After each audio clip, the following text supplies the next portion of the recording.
A paz do Senhor, meus amados irmãos. Eu sou o pastor Christopher Lopes e você está comigo no curso de Panorama Bíblico. Hoje vamos terminar a nossa parte de criação do homem, criação da humanidade, falando a respeito da tricotomia. Uma aula um pouco menor, mas para encerrar esse assunto no que tange o corpo, alma e o espírito. Falando ainda sobre corpo, alma e espírito, vamos falar um pouco sobre essa interação. Nós vimos até aqui que esses são três centros pessoais, independentes e estanques em suas funções. A função do espírito é entender as coisas espirituais, as coisas de Deus, o reino de Deus, é a ligação com o céu, é o canal de comunicação com Deus. Na alma está a minha personalidade, as emoções, a vontade, o intelecto, as decisões, o sentimento. Já o corpo é a parte física, quando eu entro em contato com as coisas materiais, através dos 5 sentidos: visão, audição, olfato, paladar, tato. Na sequência, nós precisamos entender uma coisa. Quando Deus cria o homem, Ele tem essa intenção de que a ordem venha por meio do Espírito, ou seja, primeiro o Espírito que se conecta com a alma e esta se materializa no corpo. O Espírito é energia pura, é como a eletricidade que se transforma em luz, Por exemplo, como uma energia canalizada em uma lâmpada. A vida do corpo é orgânica, mas a alma é psíquica e do espírito é a essência que vem essa energia divina. Se olharmos para o homem, nós percebemos esta marca de Deus, porque assim como Deus é uma trindade e há um nível de dificuldade para nós explicarmos a trindade, e entendemos que na trindade cada uma das partes elas funcionam independentemente, então nós vemos também no homem isso, porque é uma semelhança nesse caso, Na semelhança de Deus, não são 3 partes separadas, mas são 3 partes que compõem o todo, Assim como Deus, Assim como Deus, ainda que a trindade, o Pai, o Filho e o Espírito Santo, sejam independentes, mas eles, como um todo, formam o nosso Deus. Como as partes funcionam? Se nós entendermos que o espírito soprado, aquilo que nós chamamos de fôlego, no hebraico neshama, o espírito foi soprado, o fôlego no homem é o princípio de vida de Deus no homem. O que aconteceu quando o sopro de Deus tocou aquele corpo? Naquele momento o espírito foi formado dentro do homem, e quando o espírito do homem tocou o corpo na terra, este homem tornou-se alma vivente. Quer dizer, o homem passou a se manifestar no planeta Terra, porque é na alma que reside a personalidade, o ego, a individualidade, e nesse instante o homem recebe a sua individualidade. Temos que saber que como funciona isso. O espírito do homem não é o Espírito Santo, O Espírito Santo, ele reside no espírito do homem a partir da sua conversão. O homem salvo, ele tem o seu espírito habitado pelo Espírito Santo. Então, não confundam as coisas. Em Romanos, no capítulo 8 e no verso de número 11, vamos ver o que a Bíblia diz aqui. Bíblia, capítulo 8 de Romanos, e no verso de número 11, a Bíblia diz assim, se pelo Espírito daquele que dentre os mortos ressuscitou a Jesus, que habita em vós, aquele dentre os mortos ressuscitou a Cristo, também vivificará os vossos corpos mortais pelo seu Espírito que em vós habita, Então, para você perceber que quando você se converte, o Espírito de Deus, ele passa a habitar dentro do Espírito do homem, e é por meio dele que o homem será ressuscitado na ressurreição dos justos. Na Bíblia, às vezes a palavra alma ela substitui a palavra pessoa, porque é a alma que faz com que essa pessoa se manifeste, o ego, o indivíduo, tá? A alma representa quem ele é, tá? Quando você fala de alguém, logo te vem à mente como é essa pessoa, se essa pessoa é irritada, se essa pessoa é tranquila, se essa pessoa é agitada, se ela é quieta, se ela é expansiva, introvertida, falador, ou é calado. Então isto é a personalidade, é a manifestação da alma. Daí é que está o X da questão. Essa manifestação ela não é do espírito, é sempre da alma. É a minha alma que me faz saber que este sou eu. É a minha alma que quando eu morrer vai ter consciência de onde eu vou estar. Agora, é o meu espírito que me faz consciente de Deus. Quando eu afirmo a você que eu creio no Deus Criador dos céus e a terra, no Senhor Jesus Cristo, isto é o Espírito. Por isto que Paulo escreve dizendo, ninguém pode dizer que Jesus é o Senhor se não for pelo Espírito, tá? Então, é com o meu Espírito que eu tenho convicção disso, porque vem a intuição no meu espírito. Quando Deus habita em nós, Ele habita no nosso espírito, e é porque Deus habita no meu espírito que o meu espírito ele é recriado, ou se você prefere, ressuscitado, já que ele estava inativo, morto em delitos e pecados.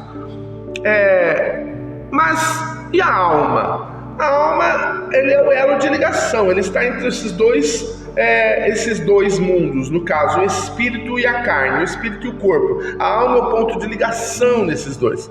É o meu ego, a minha manifestação, que vai ser influenciado de alguma maneira, ou pelo mundo espiritual, ou pelo mundo carnal, material, através do meu corpo. Por que a alma é o ponto de ligação? Porque é ela que decide quem governa a minha vida. É na alma que está uma coisa que nós chamamos de vontade. A vontade é o meu livre-arbítrio. Deus deixou a soberania da escolha do homem para que ele possa fazê-la livremente. Evidentemente, as consequências dessa escolha o acompanharão. Porém, a sua decisão, a sua escolha, ela é sua. A alma vai escolher onde deseja estar. Vai escolher se ela é influenciada pelo espírito ou se ela é influenciada pela carne. Então somos nós que fazemos esta opção. Por isso que Paulo diz também, andai no espírito e jamais satisfarei os desejos da carne. Então é uma opção minha. O espírito ele não pode diretamente sujeitar o corpo, ele tem que passar pela alma, porque é a alma que vai dar esse comando para o corpo, tá? Para o espírito sujeitar o corpo, a alma ela precisa estar sujeita ao espírito.